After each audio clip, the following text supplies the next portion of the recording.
श्री शिवाय नमस्तुभयम। दोस्तों, जैसा कि आप सभी लोग जानते हैं कि 1 जनवरी 2026 यानी गुरुवार को पड़ रही है पौष मास की प्रदोष व्रत। और दोस्तों, यह वह तिथि है जो पौष मास में पड़ने वाली सबसे बड़ी तिथि है, क्योंकि यह गुरुवार के दिन पड़ रही है और इसका बहुत ही बड़ा और विशेष महत्व होता है। पूज्य गुरु जी ने कहा है कि अगर कभी भी मौका लग जाए और पौष महीने की प्रदोष व्रत गुरुवार को पड़ जाए तो आप लोगों को 3 तुलसी पत्ते वाला उपाय तो अवश्य ही करना चाहिए। इन दोनों का संयोग बहुत ही कम आता है। इसी के साथ में गुरु जी ने अपनी शिव पुराण कथा में बताया है कि इस दिन आपको एक 3 तुलसी पत्ते वाला उपाय तो आपको अवश्य ही करना चाहिए, क्योंकि ऐसा दिन पूरे साल में सिर्फ एक ही बार आता है। और दोस्तों, आप सभी लोग जानते हो कि गुरुवार प्रदोष व्रत का अगर सबसे बड़ा कोई उपाय है तो वह 3 तुलसी पत्ते वाला उपाय है। तो दोस्तों, गुरुवार प्रदोष व्रत के दिन आप लोगों को इस 3 तुलसी पत्ते वाला उपाय को जरूर करना है। बहुत सारे लोग होंगे जिन लोगों ने इस उपाय को ना किया हो, मतलब पूरा साल निकल गया, उन्होंने किसी भी दिन इस 3 तुलसी पत्ते वाला उपाय को ना किया हो। पर दोस्तों, आपके पास एक आखिरी मौका बचा हुआ है, जो कि 1 जनवरी 2026 गुरुवार प्रदोष व्रत के दिन है। इस दिन आप लोगों को इस वाले उपाय को जरूर कर लेना है। भले ही आपने महीने भर इस उपाय को ना किया हो, पर अगर आपने इस पौष महीने के गुरुवार प्रदोष व्रत के दिन अगर इस वाले उपाय को कर लिया तो आपको इस उपाय को करने का वह फल मिलेगा जिसकी आपने कभी कल्पना भी नहीं करी होगी। इसीलिए आप लोग इस वाले उपाय को एक बार जरूर कर लेना है, ताकि आप लोगों के हाथ से यह मौका ना जा सके और आपको इस उपाय को करने का फल मिल सके। दोस्तों, यह उपाय पंडित जी ने अपनी अभी की ही श्री शिव महापुराण की कथा में बताया है जी। इस उपाय को आज हम आपको बहुत अच्छे से समझाने वाले हैं। इस वीडियो को देखने के बाद इस उपाय को समझने के लिए आपको कोई और वीडियो को देखने की जरूरत नहीं पड़ेगी। तो चलिए दोस्तों, उपाय को शुरू करते हैं। देखिए, ये इस पौष महीने के गुरुवार प्रदोष व्रत के दिन ये इतना खास होता है, इतना महत्वपूर्ण होता है। देखा गया है कभी कभी बड़े बड़े पूजा पाठ अनुष्ठान से जो मनोकामना पूर्ण नहीं होते, वह पौष महीने की गुरुवार प्रदोष व्रत के दिन एक छोटे से उपाय करने से ही आपकी मनोकामना पूर्ण होती है। और बहुत सारे लोगों ने इस उपाय को किया भी है और उनको इस उपाय को करने का फल भी जरूर मिला है। अगर आप लोग भी इस उपाय को करना चाहते हैं तो आप इस उपाय को पहले अच्छे से समझ लेना, सुन लेना, उसके बाद करना, आपको इस उपाय का फल जरूर मिलेगा। और इस उपाय को कर लेने से आपके घर में चाहे किसी भी प्रकार की दुख और समस्या क्यों ना चल रही हो, आपको उसका कारण भी नहीं पता है कि भाई ये समस्या किस कारण से चल रही है। उसका कुछ भी कारण हो सकता, जैसे पितृदोष हो सकता है या किसी भी तरह का मंगल दोष भी हो सकता है। तो इस दिन आप लोगों को यह वाला उपाय कर लेना है।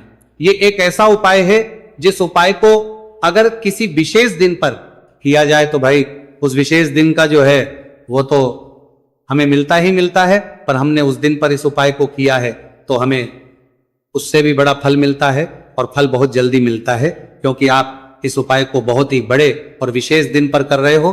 तो चलिए अब उपाय के बारे में बात करते हैं, लेकिन उससे पहले लोगों को यह जानना आवश्यक है कि आखिर यह उपाय किस समय करना है, किसको करना है और कैसे करना है।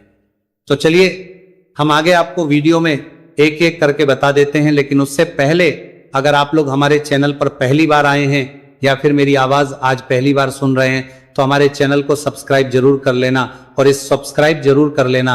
वीडियो को लाइक करके कमेंट बॉक्स में श्री शिवाय नमस्तुभयम ओम नमः शिवाय जरूर टाइप कर देना। तो दोस्तों, इस 3 तुलसी पत्ते वाला को हमें इस गुरुवार प्रदोष व्रत के दिन कैसे करना है, किसको करना है, किस समय करना है और कहां पर करना है, ये सारे सवालों के जवाब आपको इस वीडियो में मिल जाएंगे।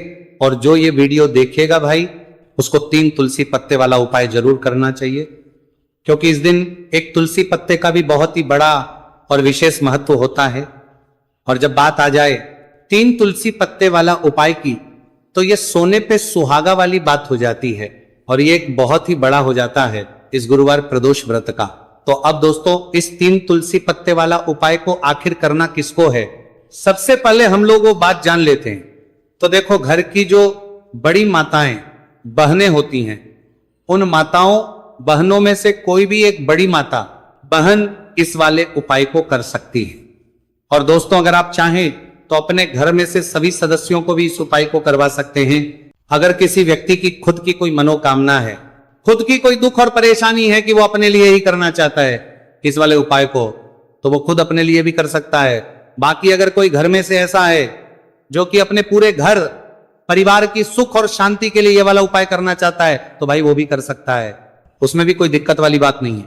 कहने का मतलब यह है कि इस उपाय को हर एक सदस्य भी कर सकता है और पूरे घर परिवार के सदस्य के लिए घर की बड़ी माताओं बहनों में से कोई एक माता बहन भी कर सकती है। माताएं बहन अगर घर में उपस्थित ना हो या वो ये वाला उपाय ना कर पा रही हो, तो फिर घर का कोई बड़ा सदस्य भी इस 3 तुलसी पत्ते वाला उपाय को कर सकता है, चाहे फिर वह पुरुष ही क्यों ना हो, उसमें कोई भी दिक्कत वाली बात नहीं है। उसके बाद में दोस्तों जो अगला प्रश्न निकल कर आता है वही आता है इस उपाय को लेकर कि आखिर इस उपाय को हमें किस समय करना है, सुबह के समय करना है कि शाम के समय करना है। तो इस वाले उपाय को आप लोग सुबह के समय भी कर सकते हो और शाम के समय प्रदोष काल में भी कर सकते हो। अब अगर आप पूछो कि भाई सबसे उत्तम समय कौन सा रहेगा इस 3 तुलसी पत्ते वाला उपाय को करने का, तो हम आपसे बस यही कहेंगे कि इस उपाय को आप सुबह के समय करेंगे तो ज्यादा बेहतर होगा। बाकी अगर प्रदोष काल शाम के समय भी करेंगे तो भी अच्छा होगा, उसमें कोई भी दिक्कत वाली बात नहीं है। तो अब दोस्तों जो अगली सबसे बड़ी और पूर्ण बात आती है वो ये आती है कि सुबह अगर हम उपाय को करेंगे तो हमें कितने बजे से लेकर कितने बजे तक के बीच में करना है, और शाम के समय प्रदोष काल में करेंगे तो हमें कितने बजे से लेकर कितने बजे के बीच में करना है। तो देखो, सुबह जितनी जल्दी हो सके आप उपाय को करने की कोशिश करना। बाकी अगर किसी कारणवश लेट भी हो जाओ, थोड़ी देर भी हो जाए, तो 10 या 11 बजे तक भी आप उपाय कर लेना, पर 12 बजे से ज्यादा देरी ना हो, ठीक है, बात का ध्यान रखना। उसके बाद में दोस्तों अगर शाम के समय प्रदोष काल की बात करें, प्रदोष काल का जो समय है होता है वो शाम के 6 बजे से शुरू हो जाता है। मतलब शाम के 6 बजे से लेकर 7 बजे के बीच का जो समय होता है, यह समय प्रदोष काल का समय होता है। तो आप इस उपाय को 7 या 8 बजे के बीच में भी कर सकते हो। मतलब शाम के 6 बजे से रात 8 बजे के बीच में आप कभी भी इस वाले उपाय को कर सकते हो, उसमें कोई भी दिक्कत वाली बात नहीं है। तो चलिए दोस्तों जान लेते हैं सबसे पहले उपाय के बारे में, जो कि है तुलसी जी के पत्तों का बहुत ही चमत्कारिक उपाय। देखिए, हम सभी के घरों में माता तुलसी का पौधा अवश्य ही होता है। तो देखिए, हमें तुलसी जी के पौधे से सबसे पहले तो 3 पत्ते तोड़ने हैं। तो देखिए, तुलसी जी के आपको 3 पत्ते तोड़ लेने हैं, और इन तुलसी जी के पत्तों को तोड़ने के बाद आपको एक छुटकी हल्दी भी अपने साथ में लेनी है। हल्दी के अंदर आपको जल मिला करके पेस्ट के रूप में तैयार करना है, और इसी के साथ में आपको एक दीपक भी लेना होगा। दीपक आपका भी ले सकते हैं, आटे का भी ले सकते हैं, और इस दीपक में आपको शुद्ध घी डाल करके इसमें आपको लंबी रुकी बाती का प्रयोग करना है। देखिए दोस्तों, आपके पास है 3 तुलसी जी के पत्ते। तो पहला जो तुलसी जी का पत्ता है उस पर आपको सबसे पहले तो जो आपने हल्दी ली है उसकी एक बिंदी लगानी है, और पहला जो तुलसी जी का पत्ता है आपके घर में भगवान विष्णु का चाहे कोई सा भी स्वरूप हो, चाहे लड्डू को गोपाल जी का स्वरूप हो, या फिर भगवान कृष्णा की आपके मंदिर में प्रतिमा हो, या फिर भगवान श्री राम की प्रतिमाएं, उनके सामने आपको पहला तुलसी जी का पत्ता अर्पित करना है। अब देखिए दोस्तों, आपके पास जो 2 तुलसी जी के पत्ते हैं और आपके पास जो एक दीपक है, इन्हें आपको लेकर के पहुंचना है अपने ही घर में तुलसी जी के पौधे के पास में। देखिए, सबसे पहले तो आपके पास जो 2 तुलसी जी के पत्ते हैं उन पर भी आपको हल्दी की एक एक बिंदी लगानी है, और उन दोनों ही जी के पत्तों को आपको अपने घर में तुलसी जी के पौधे के वहां पर ही अर्पित कर देने हैं। और इस प्रकार से ये दोनों पत्ते भी तुलसी जी के पौधे के पास में अर्पित करने के बाद अंत में जो आपके पास एक लंबी बाती का दीपक है, इसे आपको तुलसी जी के पौधे के पास में ही प्रज्वलित कर देना है। जो भी व्यक्ति अपने ही घर पर गुरुवार प्रदोष व्रत के दिन इस प्रकार से तुलसी जी के 3 पत्तों का यह उपाय कर लेता है तो उसका परिवार हमेशा खुश रहता है, उसके परिवार में कभी भी कोई भी संकट उत्पन्न नहीं होता है, और यदि आपके घर में जो भी ग्रह क्लेश है वो भी समाप्त होते हैं। तो इस प्रकार से आपको यह पहला उपाय करना है।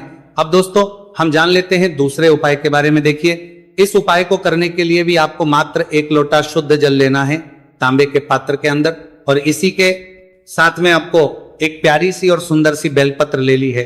बेलपत्र है वह कहीं से भी खंडित नहीं होनी चाहिए, इस बात का ध्यान रखना है। बेलपत्र यदि आपको प्राप्त नहीं हो पाती है तो आप शिवलिंग पर चढ़ी हुई बेलपत्र को पुनः शुद्ध जल से धो करके उसका उपयोग कर सकते हैं। देखिए, इस उपाय को आप सुबह से लेकर के शाम तक किसी भी समय में कर सकते हैं। देखिए, मंदिर पहुंचने के बाद सबसे पहले तो आपके पास जो अपनी हथेली में रखना है और आपको कुंडकेश्वर महादेव से प्रार्थना है कि मेरे शरीर में या फिर मेरे परिवार के इस सदस्य के शरीर में कोई भी भारी रोग हो चुका है जिसमें उसे आराम नहीं मिल पा रहा है, डॉक्टरों को लगातार दिखा रहे हैं, दवाओं का लगातार सेवन कर रहे हैं, लेकिन बीमारी में आराम नहीं मिल पा रहा है। हे मेरे कुंडकेश्वर महादेव, मुझे अपनी बीमारी में आराम दिलाने की कृपा करें। इस प्रकार से आपको कामना करते हुए ये जो एक बेलपत्र है इसे आपको माता अशोक सुंदरी वाले स्थान पर अर्पित करनी है। देखिए, माता अशोक सुंदरी वाले स्थान पर जब भी आप ये बेलपत्र अर्पित करेंगे तो इसकी जो चिकनी साइड है वो शिवलिंग से स्पर्श रहेगी और इसको आपको इस प्रकार समर्पित करना है कि जो इसकी डंडी है वो शिवलिंग की तरफ रहेगी और इसका जो पट्टी वाला भाग है वो जलाधारी की ओर रहेगा। इस प्रकार से आपको यह एक बेलपत्री शिवलिंग पर अर्पित करनी है। इसके बाद आपके पास जो एक लोटा जल है उसे आपको सबसे पहले माता अशोक सुंदरी वाले स्थान पर अर्पित करना है। देखिए, आपको शिवलिंग के ऊपर जल अर्पित नहीं करना है, पूरा ही जल आपको धीरे धीरे जहां आपने बेलपत्र अर्पित की थी उसी के ऊपर आपको अर्पित करना है। जल को अर्पित करते समय लगातार आपको कुंडकेश्वर महादेव का स्मरण करते रहना है। देखिए, जैसे ये जल जलाधारी से होकर के बह करके आएगा तो इसे आपको थोड़ा सा किसी भी खाली पात्र में झेल लें और इस जल को आपको महादेव से यानी कि कुंकेश्वर महादेव से औषधि स्वर प्राप्त कर लेना है और इसे आपको अपने घर लेकर के आ जाना है। अब देखिए, इस जल का आपको आचमन करना है। या तो आप बीमार है तो आपको इस जल का आचमन करना है, या फिर घर का कोई भी सदस्य बीमार है तो उसे आपको कुंडकेश्वर महादेव का स्मरण करवाते हुए इस जल का आचमन करवा देना है। पूज्य गुरुजी ने बताया है कि जो भी व्यक्ति इस उपाय को 5 दिन 60 दिन इस प्रकार से कर लेता है तो उसकी जो बड़ी से बड़ी बीमारी है वो समाप्त होती है। देखिए, अब हम जान लेते हैं तीसरे उपाय के बारे में। देखिए, ये जो उपाय है विशेषकर उन लोगों को करना चाहिए जो बहुत ही अधिक बीमार पड़ते हैं, यानी कि आपके घर में जितनी भी कमाई होती है वह सभी बीमारी में खर्च हो जाते हैं, या फिर आपके घर में ऐसा कोई भी व्यक्ति है जो बहुत अधिक गुस्सा करता है जिससे बहुत ही अधिक क्लेश आता है, तो उसके लिए भी आप ये उपाय कर सकते हैं। तो देखिए, इस उपाय को करने के लिए आपको गिन करके गुड़ के 60 टुकड़े लेने हैं। गुड़ के आपको 7 टुकड़े लेने हैं। देखिए, आपके घर में जो व्यक्ति बहुत अधिक बीमार रहता है या फिर कोई व्यक्ति बहुत अधिक गुस्सा करता है तो आपको ये जो 7 गुड़ के टुकड़े हैं अपने सीधे हाथ में रखना है और उस व्यक्ति के ऊपर से आपको घड़ी की दिशा में 7 बार सर से लेकर के पेड़ तक उतार लेने हैं। यानी कि उस व्यक्ति के सर से लेकर के पेड़ तक आपको इन गुड़ के टुकड़ों को 7 बार घड़ी की दिशा में घुमा लेना है। अब देखिए, इन गुड़ के टुकड़ों को बार घुमाने के बाद आपको लेकर के सीधे पहुंचना है भगवान शिव के मंदिर में। आपके घर में यदि शिवलिंग है तो वहां पर भी आप इस उपाय को कर सकते हैं, या फिर मंदिर में भी इस उपाय को कर सकते हैं। अब देखिए, आपके हाथ में जो 7 गुड़ के टुकड़े थे जिन्हें आप मंदिर लेकर के आए थे, उन्हें आप कुछ शिवलिंग के ऊपर रखना नहीं है, केवल शिवलिंग के ऊपर आपको 7 बार घुमाना है। और जब भी आप ये गुड़ के टुकड़े घुमाएंगे तब आप कल्याण शाबर महादेव का बहुत ही सुंदर सा नाम लेना है। गुड़ के टुकड़ों को इस प्रकार से घुमाने के बाद आपको महादेव से प्रार्थना करनी है कि हे मेरे महादेव, कि ये जो मेरे परिवार का व्यक्ति है बहुत अधिक बीमार रहता है, बहुत अधिक गुस्सा करता है, क्रोध करता है, हमेशा चिड़चिड़ा रहता है, आप इसकी इस प्रकार की जो समस्याएं हैं उन्हें दूर करें। और इसके बाद आपको ये जो गुड़ के टुकड़े हैं 7, इन्हें अपने घर लेकर के आ जाना है और एक एक गुड़ का टुकड़ा आपको प्रतिदिन जो व्यक्ति बीमार है या फिर जो बहुत अधिक गुस्सा करता है उसे खिला देना है। उस व्यक्ति का जो भी क्रोध है, गुस्सा है, वो हमेशा के लिए शांत हो जाएगा। इस प्रकार से आपको यह उपाय करना है। अब दोस्तों, हम जान लेते हैं चौथे विशेष और अंतिम उपाय के बारे में।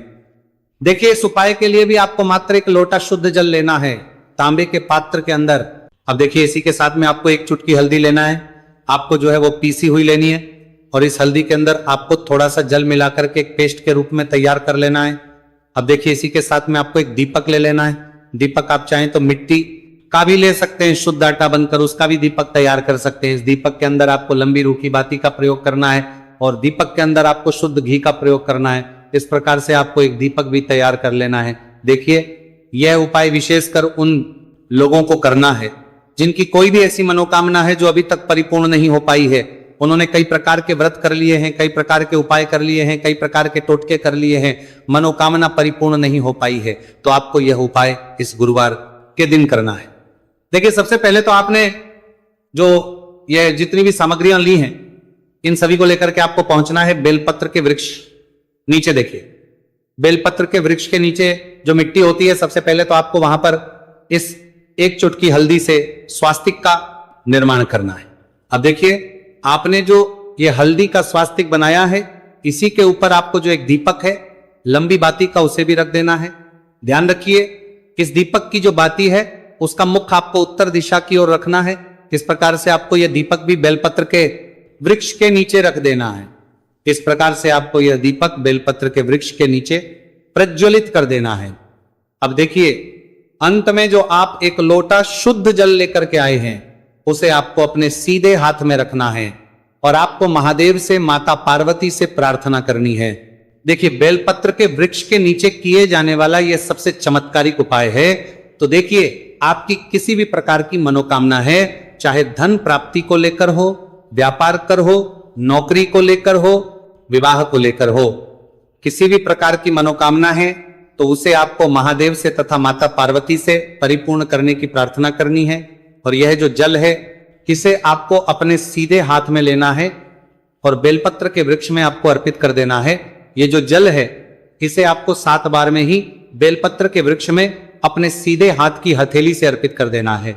देखिए, गुरुजी ने बताया है कि जो भी व्यक्ति इस उपाय को इस प्रकार से गुरुवार प्रदोष व्रत के दिन या फिर आने वाली पूर्णिमा या फिर नवमी की तिथि पर कर लेता है, तो महादेव और माता रानी की कृपा से उसकी जो भी मनोकामना है वह निश्चित ही परिपूर्ण हो जाती है। तो दोस्तों, यह थे पूज्य गुरुजी द्वारा बताए गए कुछ बहुत ही खास उपाय। अगर आपको जानकारी अच्छी लगी हो तो वीडियो लाइक करिएगा। मिलते हैं फिर एक नए वीडियो के साथ। श्री शिवाय नमस्तु भयम।